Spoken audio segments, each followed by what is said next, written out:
everyone, welcome back to another Waterstones virtual school event.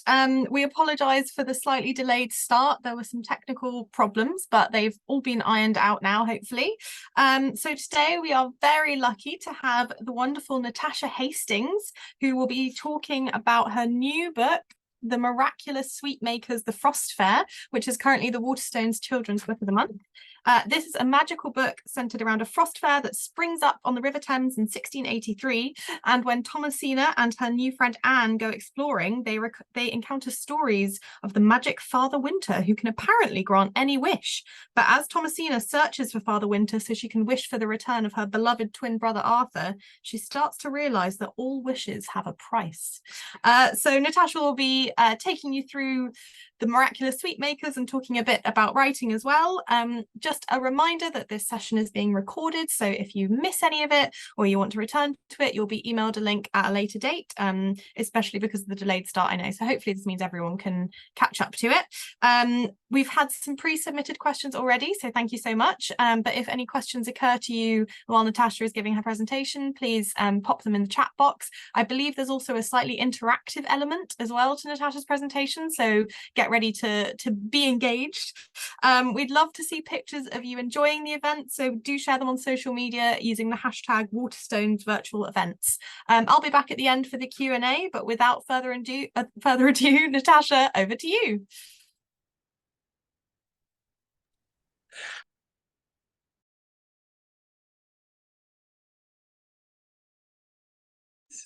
Hello, everybody. It's an absolute delight to be here. Thank you so much for waiting. I really appreciate your patience. So yeah, without further ado, let's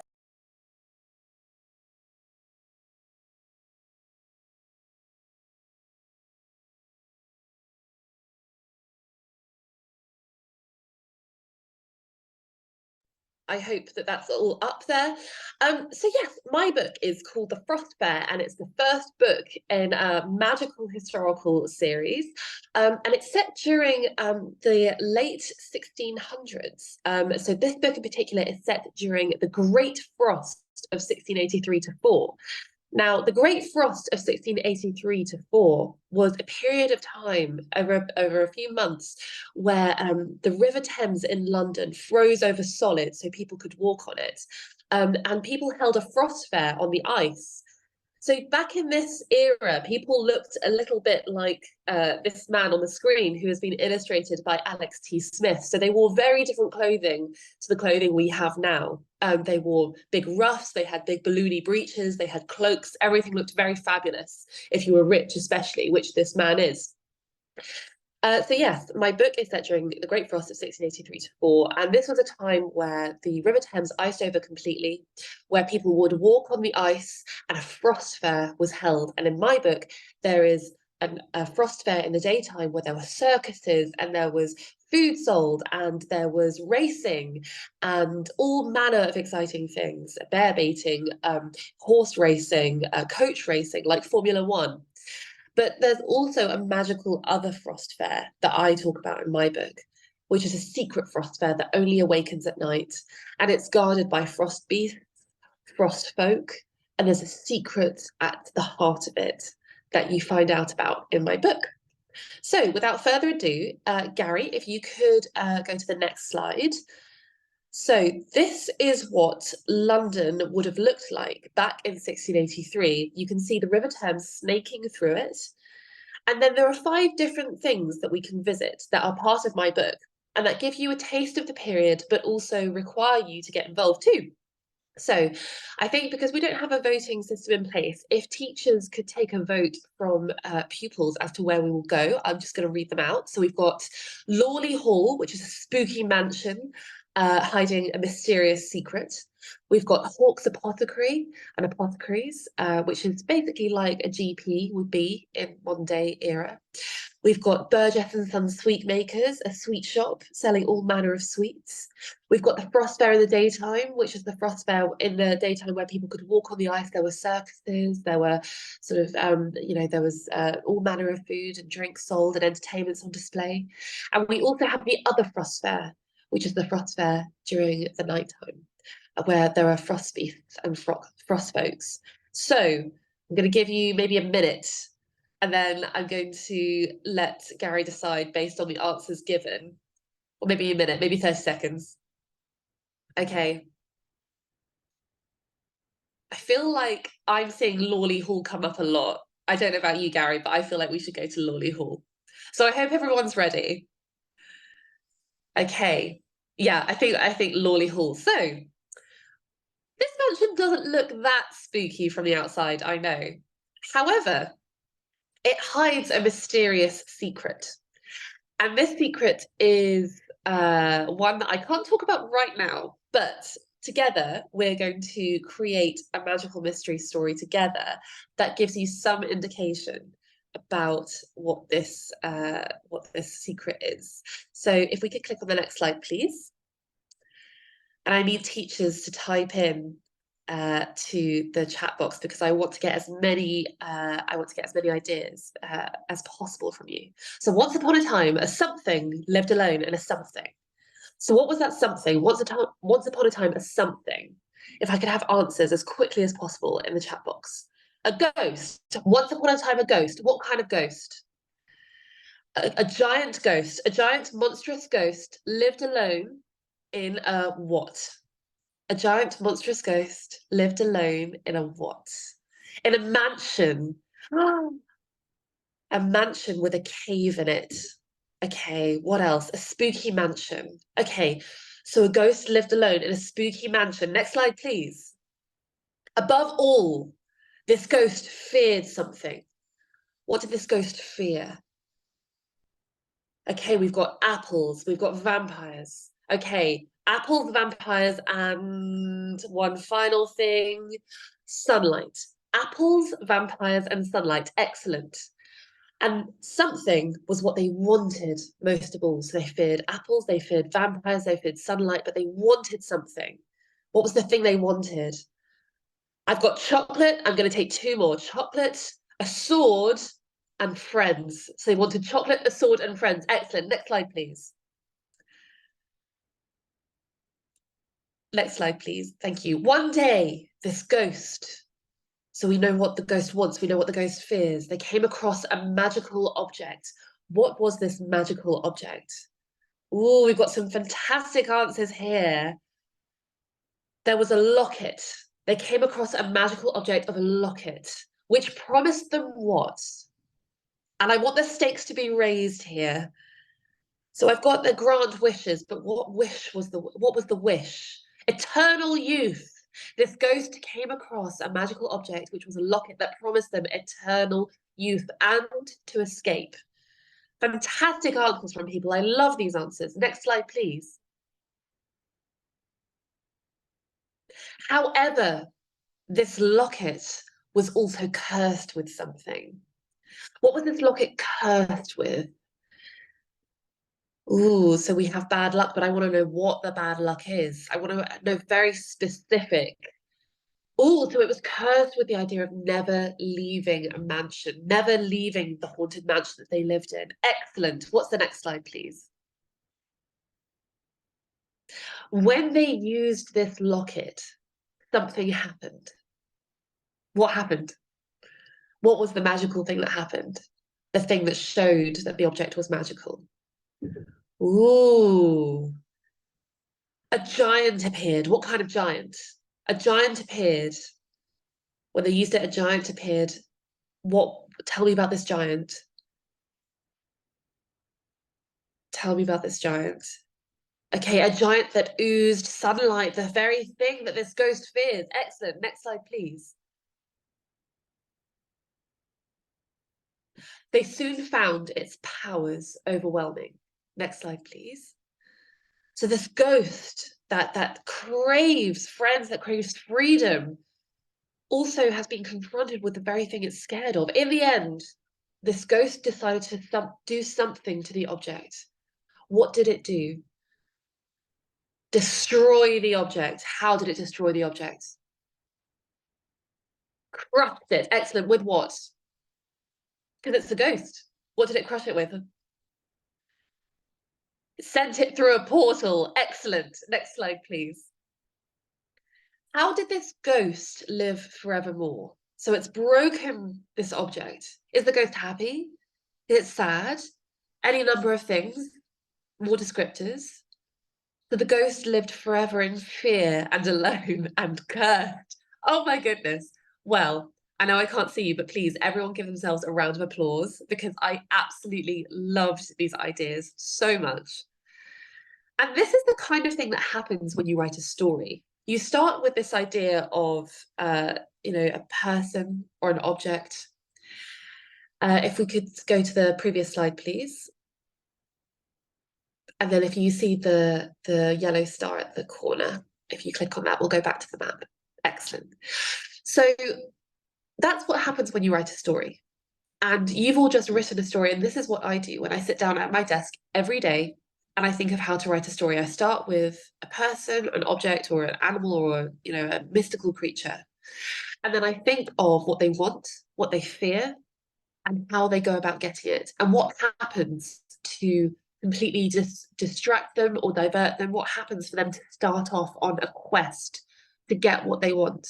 Because that's what most stories are. It's about a quest to get what you want, whether that's, in my case, someone trying to bring someone back from the dead. In another case, it could be revenge or it could be adventure. But there has to be something that a character wants and something that they can't have, but they try and get. Okay, excellent. So we have 4 more places we can go to on this map. So we have the apothecaries, we have the sweet shop, we have the frost fair in the daytime, and we have the other frost fair in the nighttime. So hands up. Actually, if you could vote where you want to go next, that would be brilliant. I'm seeing sweet shop come up. So I think we need to go to the sweet shop.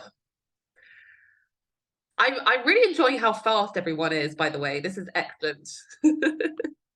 Okay, excellent. So my book is called The Miraculous Sweet Makers because it is centered around a sweet shop.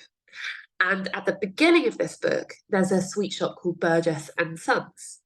However, if we go to the next slide, we will see that one of the main characters of my book, Thomasina, has gone to the Frost Fair.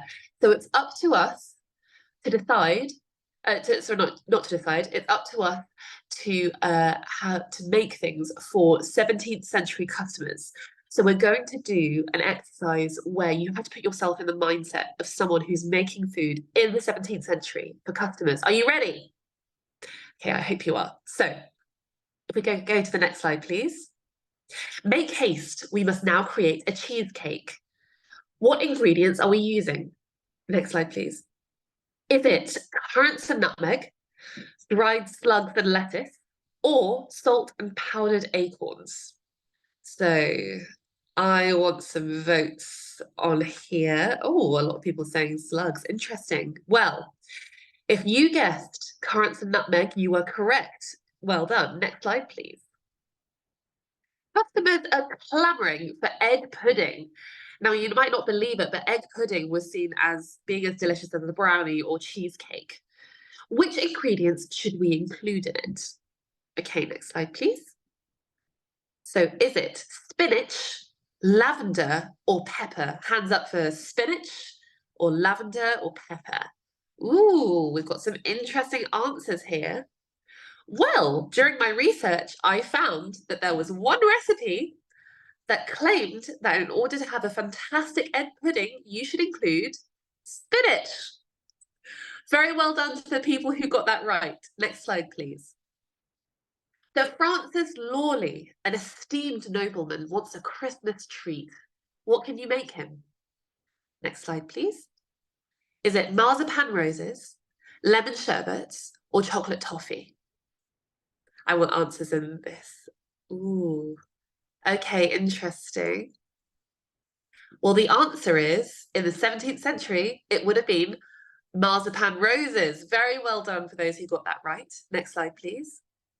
Someone is asking for a 17th century smoothie. Hands up who likes smoothies. Okay. So what do you give them? This is the 17th century. Is it a mango smoothie, snail water, or dandelion juice? Ooh. So the answer is, we've got a lot of questions coming in this chat. So the answer is snail water. And For snail water, it was recommended that you boil the snails alive for extra sweetness. Welcome to the 1600s. Next slide, please. Miss Maplethorpe wants you to make her a posset. What is a posset? Is it caramel pudding? Is it hot milk with alcohol and spices? Or is it bread with currants? Ooh, we've got a lot of interesting questions here. Answers here. So the answer is hot milk with alcohol and spices. Very well done to those who got that right. And I think we have another one. What is considered an ideal ingredient to put into a 17th century biscuit? So is it, if we have the next slide, please, wine and rose water, crushed violets, or lentils and peas? So this is interesting. I'll be very interested to see if someone gets this right. A lot of you don't trust me anymore, which is why you've put nettles and peas, I understand. So it's not nettles and peas, it's between wine and rose water and crushed violets. So if we have another vote for the final round. Interesting. So the correct answer is wine and rose water. Very well done to those who got that right. And Gary, if you see in the corner, there is a star. If we could click on it to get back to the map. Very well done, everybody. Okay, so we have 3 more places to go. So we have Hawk's Apothecary, we have the Frost Fair in the daytime, and we have the other Frost Fair in the nighttime. Okay, so I'm gonna just wait to see who votes for what. Oh, interesting.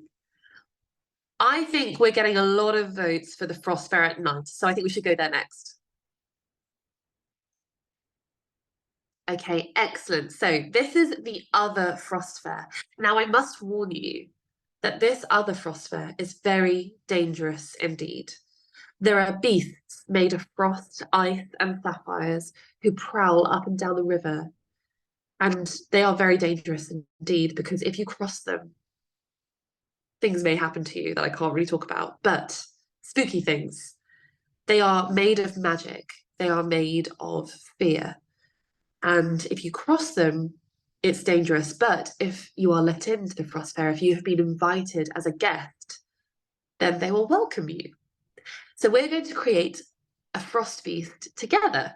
But first of all, I want to draw your attention to the next slide, which is a picture of the other frost fair that has been beautifully illustrated by Alex T. Smith. And this is the Frost Fair dance, where people from centuries ago danced with people from the modern day era. In that time, I mean, as in the 17th century, the modern day as it was. And there are people dressed in all sorts of costumes that have been bewitched into dancing for a special reason that I can't go into. But I think Alex has done an absolutely beautiful job, and I wanted to show you what it looks like. Next slide, please. So we're going to build a frost beast. Next slide, please. So I need people to be as interactive as they were with Lawley Hall. Let's go. What does the frost beast look like? What does the frost beast look like? Ooh, okay, so it's big, it's frozen, and it's fluffy. Okay, so it's big, frozen, and fluffy. What form does it take? What kind of animal is it? Ooh, we've got a wolf. I love it. So it's a wolf, and it's a big, fluffy, white wolf that has been frozen over. Excellent. Next slide, please. What is the frost beast's name? I will take a first name, I will take a middle name, and I will take a surname. So what's the first name? Barry. The first name is Barry. What's its middle name? Barry. There's so many good names. Barry Jeff. And then the last name. Barry Jeff Gustavus. Barry Jeff Gustavus. Excellent. Very well done. Next slide, please. So Barry Jeff Gustavus eats something. So what does Barry Jeff Gustavus eat? So I'm going to take 3. So we've got human flesh, excellent. We've got we've got we've got pizza. So we've got pizza, human flesh, and penguins. My goodness, what a varied diet Barry has. Next slide, please. How does the frost beast guard the other frost bear? So how does Barry, who is a wolf who eats penguins, human flesh, and another thing. Oh gosh, I can't remember. Eat human flesh and something else. I'm so sorry, I forgot what the third thing is, but it's fantastic. How does Barry guard the other frost fair? Okay, so I'm seeing a lot of eats people, and I would like to have two more things. So eats people. There are not just people who go to the other frost fair. There are other people too. There are other things, animals, creatures. Okay, so we've got deathly eyes. Excellent. So eats as many people as possible, has deathly eyes. Ooh, and freezes them. Excellent. And what happens? So how does it freeze them? What magical powers does it have? What does that look like? I want as many ideas as possible. Oh, icy roars. I love that. Excellent. So ice powers that freezes people, animals, things, stock still. Excellent. Next slide, please. What is Barry the frost beast, a frost wolf, if you will? What is Barry's greatest strength? Okay. Oh, speed. Okay, so Barry's greatest strength is speed. I will take two more because I'm loving these ideas. Okay, so speed, can jump high, and a third thing. Ooh, laser eyes. Okay, so can jump high, is speedy, and has laser eyes. So frost breath and laser eyes. Excellent. Next slide, please. What is Barry the Frost Wolf's biggest weakness? Biggest weakness. Okay. I've seen a very interesting one, which is kindness. Oh my goodness. So Barry the Frost Beast is kind. That's not very good to be a frost beast. What else? I need two more. So he's kind. He's afraid of sunlight, and a third thing. A third thing. Third thing. Oh my goodness, there are so many good ideas here, but I quite like daylight. So Barry the Frost Beast is his biggest weaknesses are kindness, daylight, and yes, kindness and daylight. I like that a lot. Excellent. Next slide, please. So this is an illustration of one of my favorite characters in my book, the Frost Bear. And I can't tell you if the Frost Bear is good or bad, but I can tell you that Alex T. Smith has illustrated the Frost Bear beautifully. And with everything that we've learned about Barry, I need people to vote now on whether you think, with the weaknesses, with his powers, if you want Barry to largely be good or evil. So I'm going to take a vote now. So, ooh, okay. So basically everyone, apart from maybe one or two, is saying evil. So Barry the Frost Wolf is evil. Congratulations, everybody. Please give yourself a round of applause. Thank you. Okay, if we could click on start. Excellent. So we have two more locations. Someone's just gone, mwahahaha. Excellent. So we have two more locations. We have the Frost Fair in the daytime or the Apothecaries. Ooh, okay. I'm seeing a lot of votes for the Frost Fair in the daytime. So let's go there. If we click on the Frost Fair in the daytime, excellent. So this is a sort of artist's rendition of what the Frost Fair might have looked like in the daytime. So you can see we've got lots of tents, lots of stalls. We have lots of people walking about on the ice. And we have two of the main characters, Thomasina and Anne, who are racing across the ice. You can see them in blue and red dresses. Next slide, please. So what we're going to do together is we are going to have a stall of our own on the Frost Fair. So business is very competitive at the Frost Fair. The choices you make will determine your stall's survival. Are you ready? Okay, so next slide, please. I'm going to take a vote on this, and then we're going to go with the place that has the biggest votes. So we have to choose our stall. So we have sweet treats, circus, printing press, or tray seller. Okay, so please vote quickly. Okay, I'm seeing a lot of votes. It's split between circus and sweet treats. So let's now have a vote on whether it's circus or sweet treats. Ooh, I think that sweet treats is winning. So we're going to have a sweet treats stall. Excellent. Next slide, please.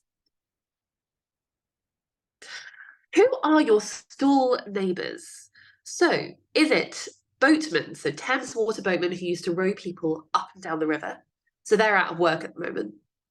Is it a baker? Is it musicians? Or is it a meat roaster? Ooh, so think about the impact that this would have.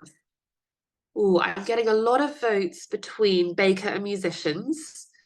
So I think we need to decide which one it would be. So baker or musicians? Someone's just gone in block capitals, meat. Okay, well, we've got a lot of votes for baker because I think people love the smell of freshly baked bread. So let's go with baker. Very well done, everybody. Next slide, please.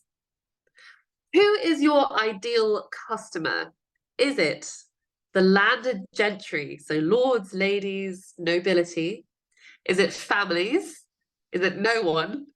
Or is it everyone? Okay, so the votes that I'm getting are mostly for everyone. So let's click on everyone, please. So we've got everyone as our ideal customer, which means we cater to absolutely everybody indiscriminately. Okay, next slide, please. How do you advertise our sweet treat stall? Is it with bunting, so brightly coloured flags? Is it with loud music? Is it with pamphlets, so sort of flyers or advertisements? Or is it with street criers, so people who said, hear ye, please see that there is a stall, it's beautiful. Oh, so we're having a toss-up, I think, between loud music or street criers. So let's have another vote. Loud music or street criers? I'm seeing a lot of street criers, so I think we're gonna have street criers. I love it. I've never had street criers before as an option. Next slide, please. Choose a free gift for your customers. So this is what people used to do to try and tempt people back, especially at the Frost Fair where everything was so competitive. So we've got gingerbread, an engraved goblet, a printed souvenir, or hot chocolate. I'm seeing a lot of votes for, oh, it's between gingerbread and hot chocolate. So now I want a vote between gingerbread and hot chocolate, please. Oh, I think hot chocolate has won, so we're going to have hot chocolate. Very well done to those who voted. Next slide, please. One of your customers is incredibly unhappy with your service. This is the final thing. What do? Do you yell at them? Do you ban them? Do you solve the problem? Or do you stare at them blankly? Okay, so are you going to be combative? Or are you going to solve the problem? Stare at them blankly? Or ban them? Okay, so I'm seeing a toss-up between yell at them and solve the problem. So we're going to do a final vote between yell at them or solve the problem. Okay, I've got yell at them. So, so we yell at our customers. Excellent. Very well done, everybody. Our stall has managed to survive despite the fact that if customers are unhappy, we yell at them. Very well done, everybody. I think there's a yellow star there. So I'm not quite sure how much time we have left. I don't know if we have time to do the last one. Do we have time? I think, yes. Okay, excellent. So the last place we're going to go to is Hawk's Apothecary. So if we could click there, that would be amazing. Okay, so Hawk's Apothecary. So apothecaries were quite different to what we know now, and they sort of filled a lot of functions. So an apothecary shop was both a doctor's, if you had a cough, a cold, or a minor illness, but it also functioned as a place where you could learn about anatomy, you could talk about the latest medical findings. There were lots of apprentices at this time, and one of my main characters, Anne, is an apprentice, and she's learning the trade from her uncle.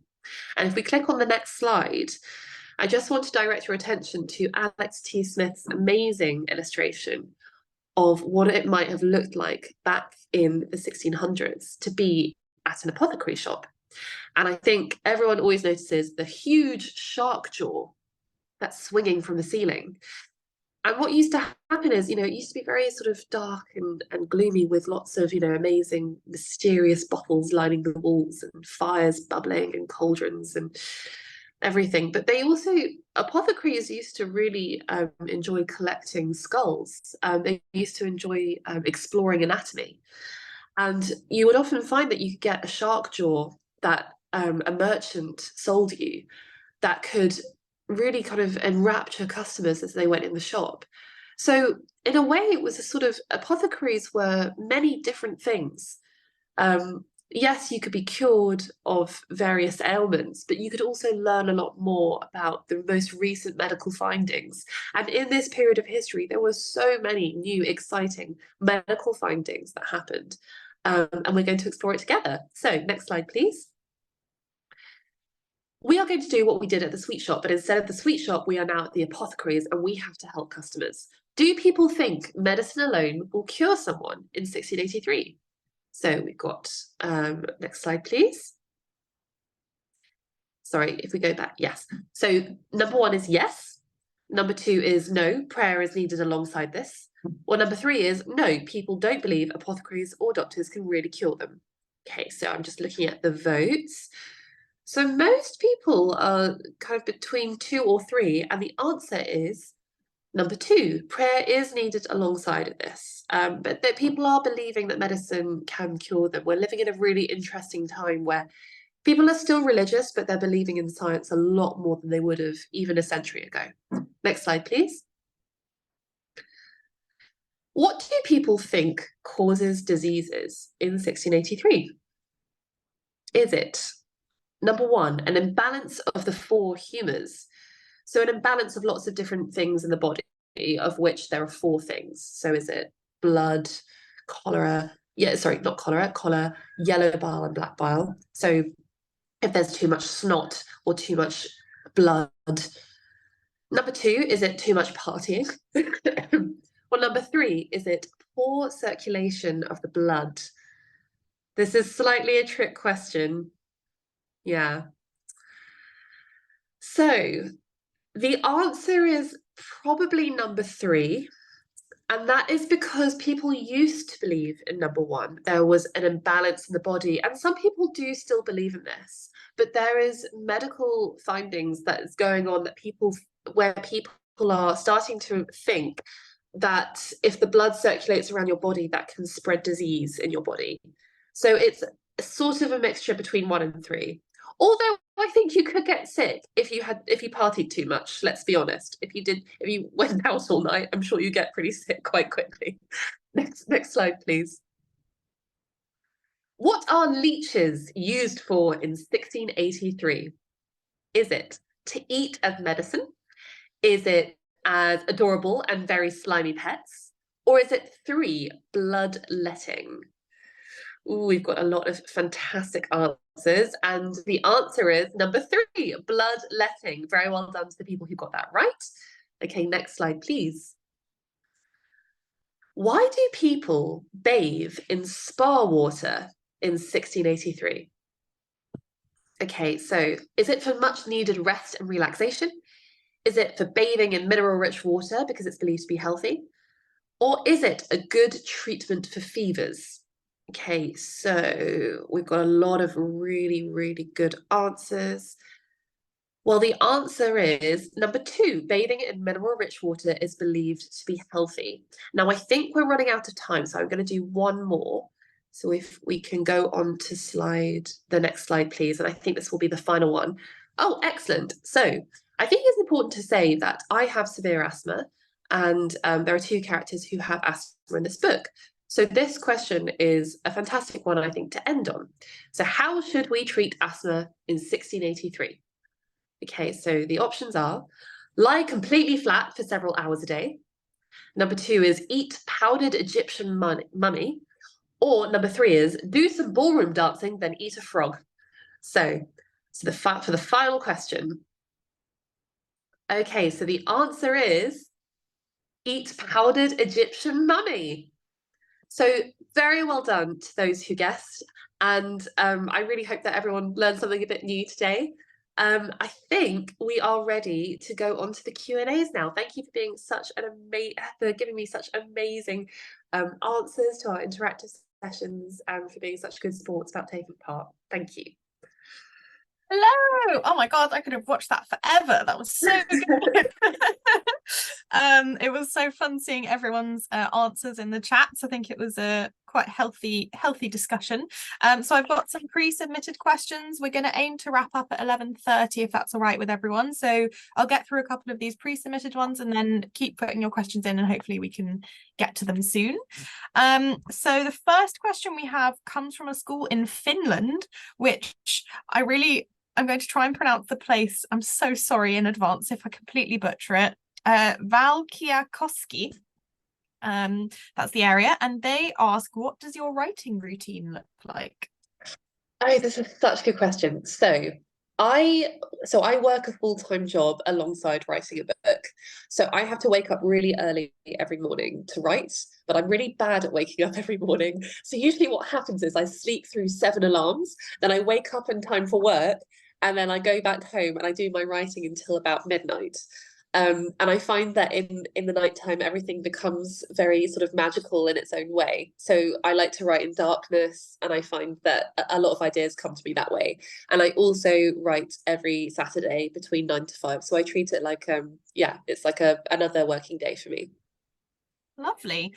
We have a question from Darcy at the Florendine Primary School in Tamworth, who asks, how do you keep going if you get stuck? Very good question. So what I do is I like to write scenes out of order. So I don't start at chapter 1 and then write until I finish the end of the book. I like to jump between scenes and then I sew them up all together. And I find that if I'm doing different scenes, that really helps me, and in a different sort of order, that really helps me because it keeps my excitement up. Excellent.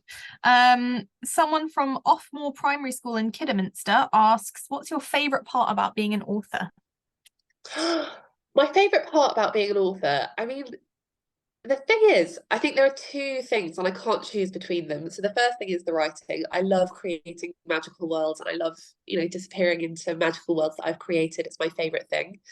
But as the other favorite thing that I have, and I can't choose between them both, is genuinely meeting readers, because there is nothing as amazing as meeting someone who's read your book, who's enjoyed it, and who really connects with it. And it's just such a privilege to be able to meet readers and talk to them. And it's such a privilege as well because so many children that I meet tell me that they want to be authors, and it's an absolute privilege to meet the next generation of writers. Exactly. I think from the sounds of this chat, we've got quite a few next generation Oh, writers watching right we now. we absolutely do. So I'm going to pull some questions from the chat. Apologies, I might not be able to know the names because they're coming in thick and fast. But we've had quite a few questions all about the illustrations. So if you want to talk a little bit more about Alex T. Smith and how you found him. Yeah, absolutely. Well, Alex T. Smith is a fantastic human being. He and I, he's so wonderful to work with. He's so friendly, he's so talented. And I was absolutely delighted because I didn't get a choice as to who would be my illustrator. HarperCollins, my publisher, they said, we found this illustrator for you. And I was crossing my fingers because I'd read his Claude books. I'd read, so many books of his. And, I thought, oh gosh, I hope they're an amazing illustrator. And I knew that it would be a fantastic illustrator. But when I heard it was Alex T. Smith, I was just blown away. I think he's just so talented. I feel like it's a dream come true to work with him. And he's such a lovely person as well. And I think it's so nice when someone is so talented and they make your book so magical and sparkle with magic and enchantment, but they're also just such a lovely, friendly, happy person to work with. It's just a fantastic, yeah, I feel very lucky. Wonderful. Yeah, the illustrations really do add something special to an already very special story. Yes. I think for the last question, we've had quite a lot of questions about kind of motivation and writing. So what advice would you give to aspiring writers, anyone watching who also wants to write a book? Okay, so I have quite a few points, and I'm going to try and distill them as quickly as I can. But I think the first thing I would say is it is really hard. It's really important to try as hard as you can in school. And and I do feel like you know, the GCSEs I chose, the A levels I chose, and beyond really helped me when it came to writing my book, because I studied history, so I was able to sort of research, and it really helped me.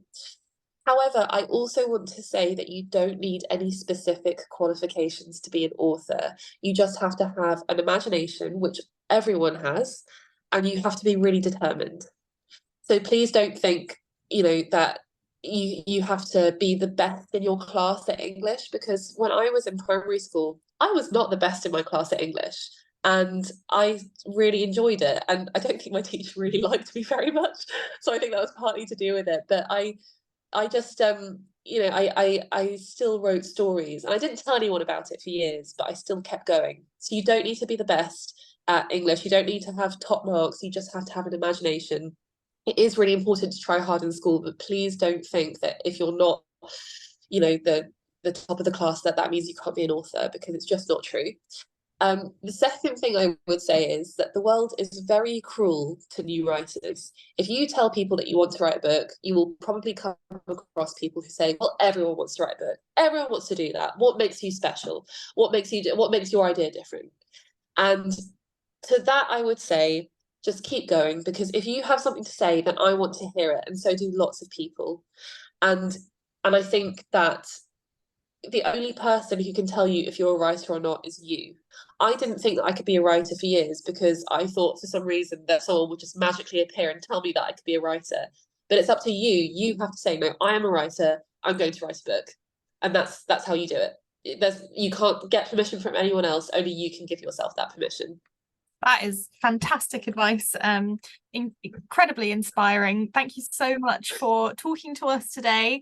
A reminder to all of the schools watching that we've recorded this session, so if you want to revisit it at any point, you'll be emailed a link. And I'm just going to promote again this wonderful, beautiful book, which is our book of the month and available at all good Waterstones, with these exclusive beautiful edges, if you can see those. Again, if you share any pictures of you enjoying the event, we'd love to see them at #Waterstones virtual events. And I hope you all enjoy the rest of your day. And thank Bye. you so much. I love everyone's ideas, and it's been absolutely amazing to meet you all virtually. So thank you.